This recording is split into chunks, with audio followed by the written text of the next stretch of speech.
À l'art classique va s'opposer dès le début du siècle une danse expressionniste nordique. C'est Rudolf Laban qui va jeter les bases de cette nouvelle danse. Laban naît en 1879 à Bratislava, au cœur de l'Empire austro-hongrois.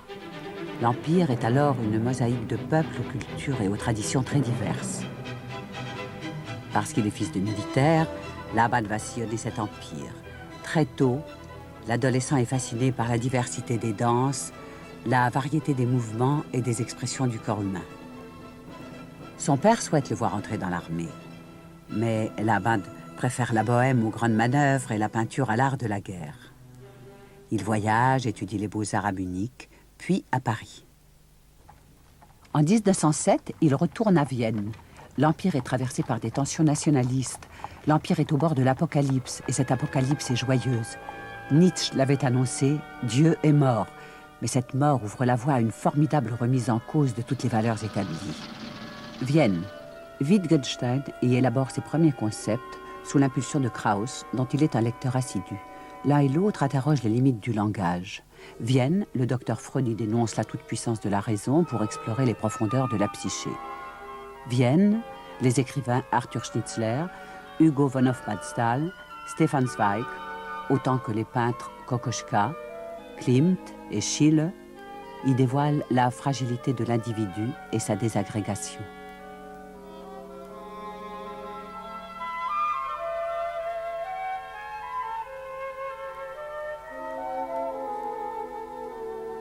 Vienne encore, le compositeur Schoenberg y révolutionne l'harmonie traditionnelle en affranchissant la musique des entraves de la tonalité.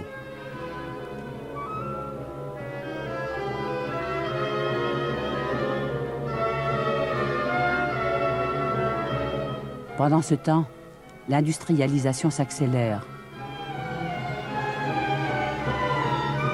À une société où la machine menace de soumettre le corps, répond un violent mouvement de retour à la nature, vers un corps libre et sain.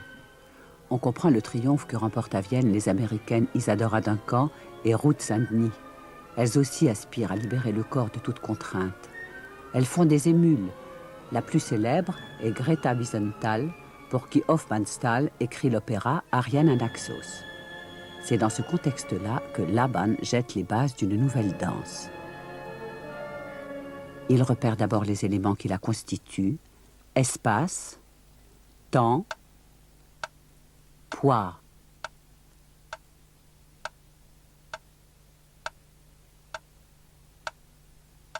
La danse évoluait dans un espace plan, limité par le public auquel le danseur faisait face. Laban creuse cet espace, lui restitue une profondeur. Il conçoit le mouvement dans un espace volumétrique dont la forme serait un icosahèdre, c'est-à-dire un volume à direction multiple. L'espace devient un partenaire qui se déplace en même temps que le danseur. Il s'interroge ensuite sur la vitesse du mouvement, lent ou rapide, bref ou soutenu. Plus de contraintes musicales, la scansion d'un poème où le silence suffise. Il instaure ainsi une plus grande liberté vis-à-vis du temps. Il aborde enfin le problème du poids. Alors que le danseur classique tente d'échapper aux contraintes de l'attraction terrestre par l'équilibre et la verticalité, Laban, lui, utilise le poids. C'est lui qui détermine la dynamique du mouvement et le passage incessant de l'équilibre au déséquilibre. Ce passage passionne Laban. À une tension musculaire succède toujours une détente. Laban libère ainsi le mouvement de toute contrainte formelle. Il l'émancipe de la musique, du drame et d'une quelconque convention de pas. Sa recherche d'un mouvement accordant l'âme et l'esprit en un tout harmonique le rapproche des peintres du Blau Reiter, cavalier bleu, rassemblés depuis 1911 à Munich autour de Vassili Kandinsky et Franz Marc. Kandinsky, pour qui l'œuvre d'art procède d'une nécessité intérieure, entreprend en peinture la même démarche que Laban dans le domaine de la danse. Pour l'un, la peinture doit rendre visible ce qui est invisible. Pour l'autre, le mouvement peut exprimer ce devant quoi la parole reste impuissante. À partir de l'été 1913, Laban donne des cours et des séminaires en Suisse sur les bords du lac Majeur, à Monte Verita, au lieu de l'intelligentsia intellectuelle, rendez-vous d'utopistes et de rêveurs.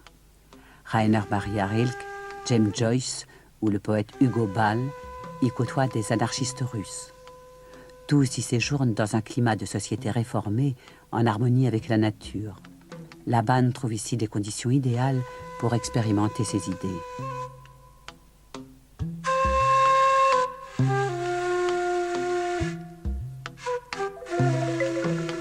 C'est là qu'au beau milieu de l'été arrive Mary Wigman.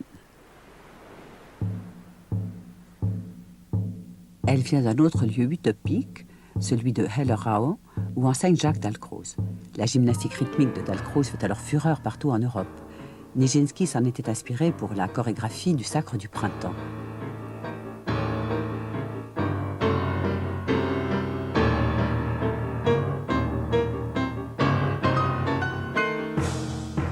Mais la méthode dalcrozienne qui subordonne le mouvement à la musique ne satisfaisait plus Mary Wigman. Le solo sans musique qu'elle avait composé avait laissé Dalcroze indifférent. Commence alors une période d'intense expérimentation artistique. Wigman présente ses premiers solos dans lesquels elle intègre la notion d'espace labanien. Laban a créé pour la danse ce que représente l'harmonie pour la musique. Il fait de la loi de l'espace un point de départ, une base pour toute création de danse.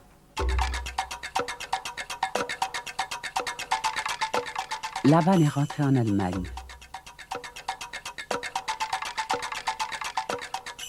Nommé directeur de ballet dans un théâtre national, il y occupe sa première fonction officielle.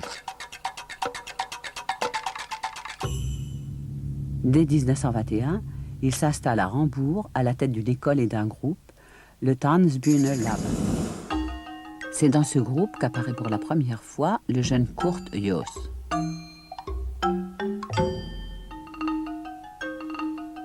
Kurt Jooss n'est pas encore danseur. Laban l'a pourtant engagé dans sa troupe. La personnalité l'emportait toujours sur la technique.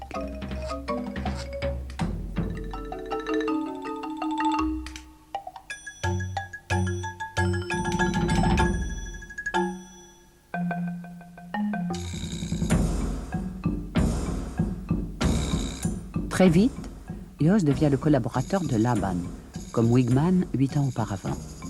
Très vite aussi, il va étoffer la théorie labanienne. À partir des gammes mises au point par Laban, Jooss travaille l'expression du mouvement. Il compose un duo pour hommes. Il est bientôt nommé chorégraphe dans un théâtre officiel où il rencontre ses futurs collaborateurs, le compositeur Fritz Cohen et le décorateur Hein Eckroth. Installée à Dresde, Wigman a elle aussi fondé une école et une compagnie.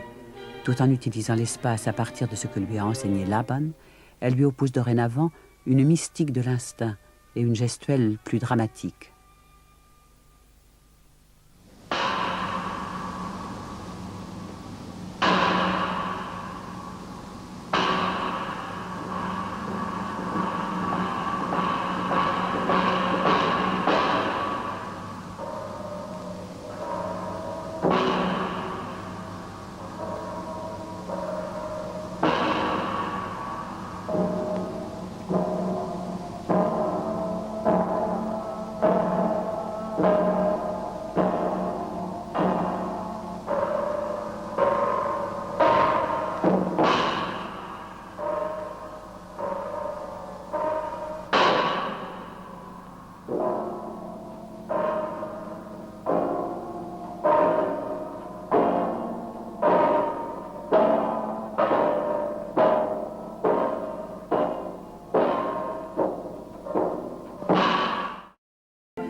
L'Allemagne et ses grandes villes sont devenues un centre de la modernité. Berlin est désormais une métropole vers laquelle affluent artistes et intellectuels. Francis Bacon y séjourne.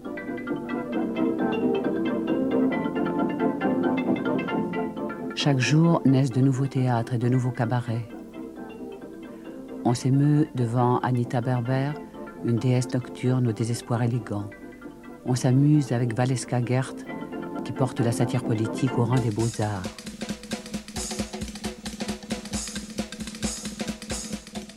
À la grande explosion rythmique du début du siècle, à l'épanchement de la subjectivité succède maintenant une volonté de clarification. L'Allemagne est à reconstruire. On le fera selon les principes neufs de l'école d'architecture Bauhaus.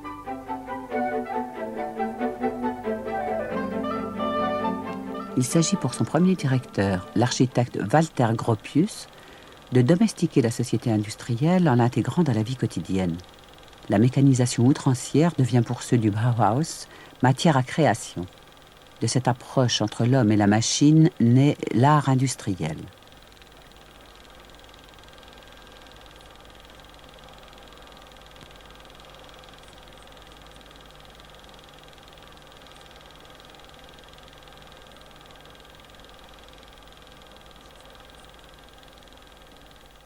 Klee, Kandinsky, Moholy-Nagy enseignent au Bauhaus, mais aussi le peintre Oskar Schlemmer, créateur d'un ballet étonnant. Inspiré par le côté impersonnel de la marionnette, il combine des formes géométriques en mouvements abstraits, le ballet triadique.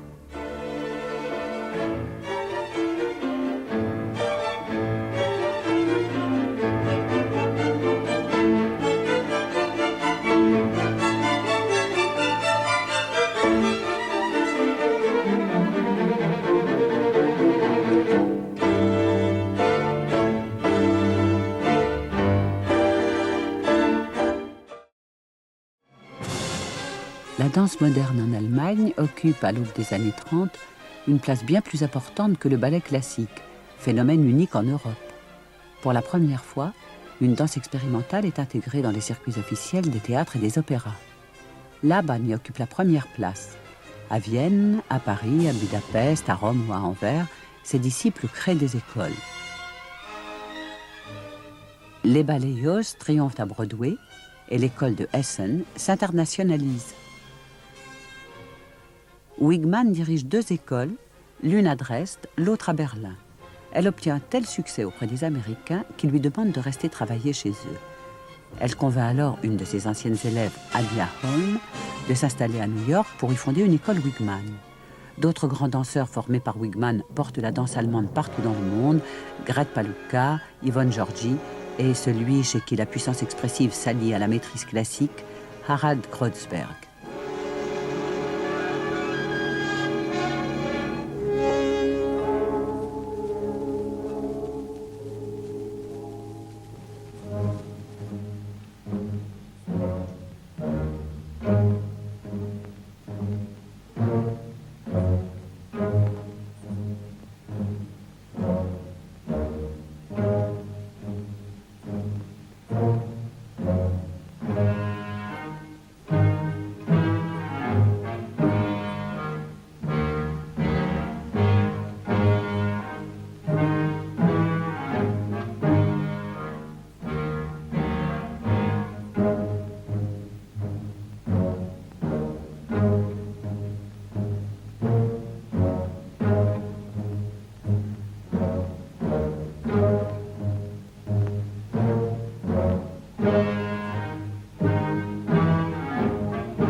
Les grandes dynasties de l'argent, celles des Krupp en premier lieu, ont favorisé la montée de Hitler. Il prend le pouvoir en janvier 1933. En février, l'incendie du Reichstag lui sert de prétexte pour liquider l'opposition des communistes. En mars, il obtient les pleins pouvoirs. En mai, les droits de rassemblement et la liberté d'expression sont limités. L'école du Bauhaus ferme ses portes. Les premières lois sur la ségrégation raciale écartent systématiquement les juifs de toute vie sociale et intellectuelle. C'est le début des autodafés, des purges, des descentes dans les quartiers juifs. L'Allemagne est mise au pas par le national-socialisme. La musique de la Table verte avait été composée par Fritz Cohen. Les nazis exigent de Jost qu'il se sépare de son compositeur et de tous ses autres collaborateurs juifs. Il refuse et affiche désormais son antifascisme et son pacifisme. La force ayant éloigné ses 3 collaborateurs juifs, Jost profite d'une tournée à l'étranger pour émigrer avec sa troupe. Pendant ce temps, Laban et Wigman sont encore en Allemagne. Depuis 1930, Laban est maître de ballet à l'Opéra de Berlin. C'est encore un artiste officiel. À l'heure où Jost choisit l'exil, il achève la chorégraphie du Tannhäuser dirigée par Toscanini pour le festival de Bayreuth.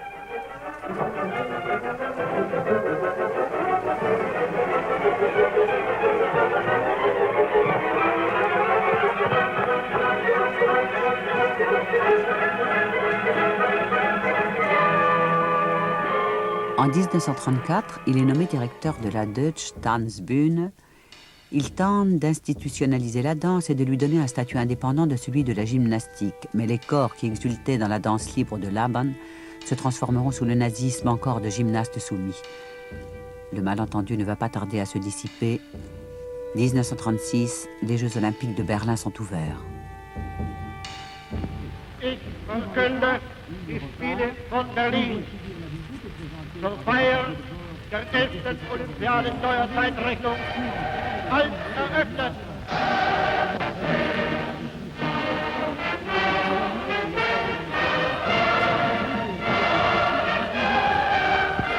Au même moment a lieu le Festival international de danse que préside Laban. La danse chorale qu'il a composée pour l'occasion doit être exécutée par des danseurs venus de tous les coins de l'Allemagne. Tous connaissent la kinétographie. Il s'agit d'une écriture chorégraphique inventée par Laban sur le modèle de la partition musicale et qui permet de déchiffrer instantanément le mouvement. Goebbels assiste à l'avant-première et interdit le spectacle. Destitué, il s'enfuit et rejoint Jost en Angleterre.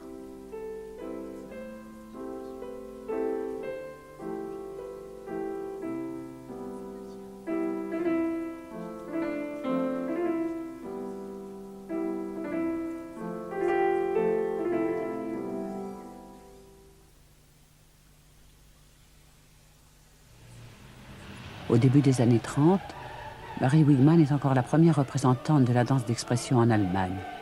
Elle entend poursuivre ses activités indépendamment du régime politique. Comme beaucoup d'artistes allemands, son œuvre est imprégnée des grands mythes romantiques dont se réclame aussi le national-socialisme. La perte du destin individuel dans la collectivité, l'ivresse de l'abandon. Le quiproquo culmine avec les cérémonies d'ouverture de la jeunesse olympique auxquelles elle participe avec une grande œuvre chorale. En première partie, la danse des armes de Kreuzberg, qui exalte le combat et le sentiment patriotique. En seconde partie, la plainte des morts de Wigman. À la même époque, on lui commande une chorégraphie à la gloire de Hitler. Elle n'a pas le temps de refuser, car peu de temps après, elle est mise à l'index par le Parti national-socialiste.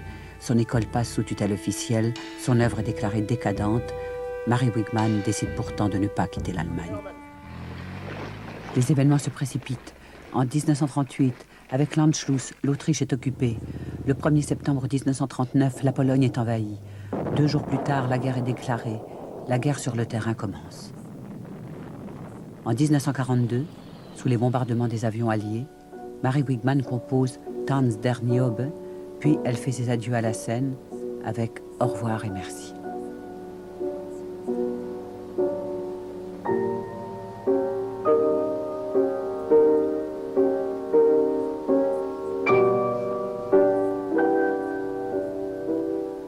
La même année, Hitler décrète la solution finale, ce délire devenu collectif d'un fou.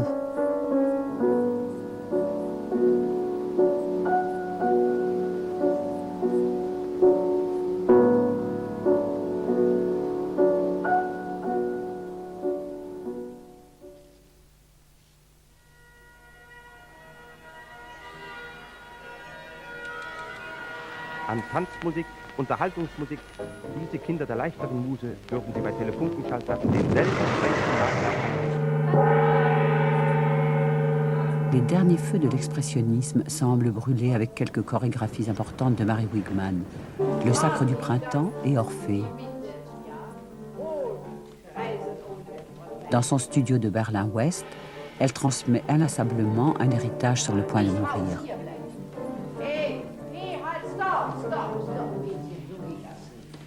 Ich möchte, dass du den Mund nicht nochmal. Komm her. Ja? Ich schimpfe ja prinzipiell nicht, weißt du doch. Nicht? Komm her. Oh, rein. Ja, na viel besser. Ja, mal los. Achtung, lass dich schön drehen. Der Idiot macht mich. Stopp! La Marche du Monde semble avoir eu raison d'une extraordinaire veine créatrice. Partout, c'est le triomphe sans partage de la danse néoclassique et bientôt la découverte de la danse abstraite américaine.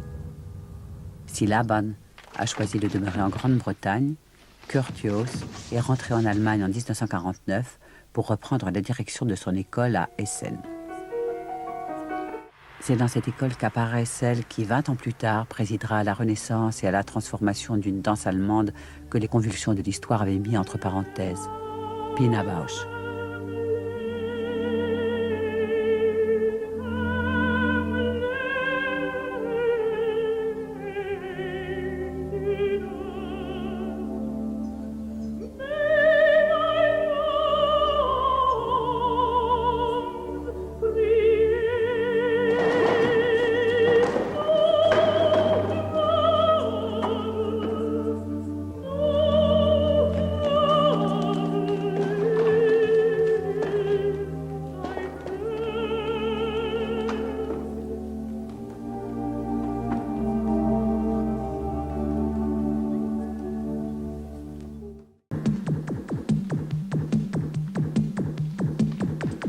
En 1959, une bourse pour la Juilliard School l'emmène à New York. Pendant 2 ans, elle va se produire avec les plus grandes figures de la danse moderne américaine.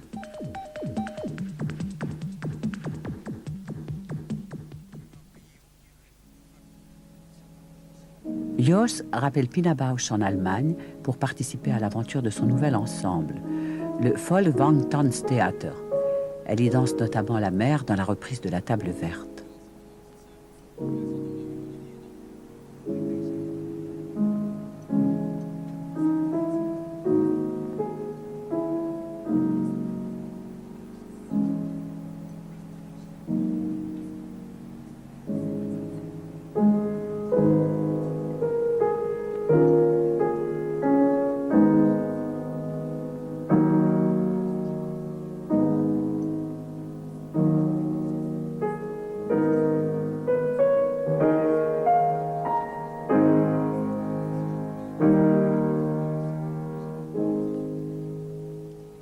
C'est aussi avec cette compagnie qu'elle compose ses premières chorégraphies. Pina Bausch avait quitté un pays encore sinistré. Elle revient dans une Allemagne qui retrouve la voie de la prospérité, une Allemagne en chantier.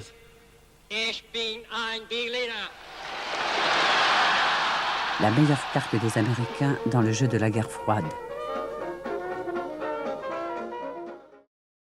En 1973, elle fonde le Tanztheater Wuppertal. Avec une troupe et un théâtre désormais stable, elle porte la danse et le théâtre au-delà de ce qui semblait possible. Les silences deviennent plus décisifs que les cris, les corps plus fatidiques que les mots, la représentation théâtrale plus réelle que la vie quotidienne.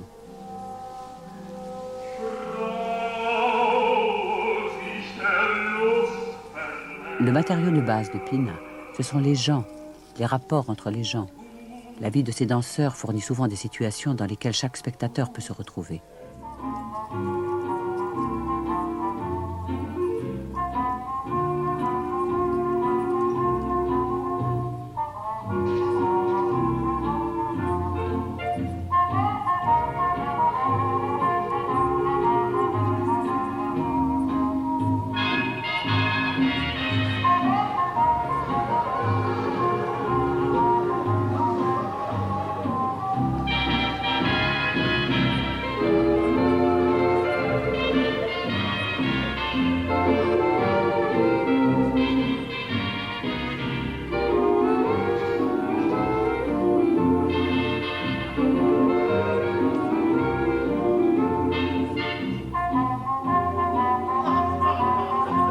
Les 7 péchés capitaux, Barbe Bleue, Kontaktov, Victor, autant de moments où Pina, dans des mises en scène toujours totalement maîtrisées, débusque l'humanité dans sa vérité la plus intime, surprenant ses faiblesses, soulignant sa cruauté, révélant son pathétique, sans jamais se départir d'un regard lourd de tendresse et d'espoir.